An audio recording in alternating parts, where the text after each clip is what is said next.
আমাদের পশ্চিমবঙ্গের রাজ্যের সরকার শুভেন্দু অধিকারী তিনি আমাদের এই পশ্চিমবঙ্গে গোহত্যাকে বন্ধ করে দিয়েছেন। তাই এটা নিয়ে কেউ উত্তেজিত হবেন না। হিন্দুরা যেভাবে মিছিল করছে, আমাদের মুসলমানরা যদি এভাবে মিছিল করত তাহলে কতজনকে জেল করে দেওয়া হতো।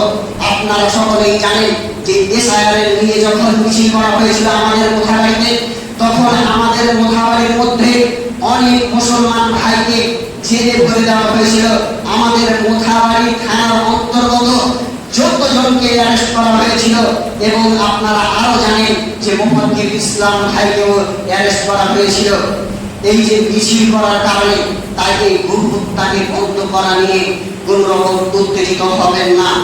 আমি এই পশ্চিমবঙ্গের সমস্ত মুসলমান ভাইদেরকে এই উপদেশটি দিতে চাই।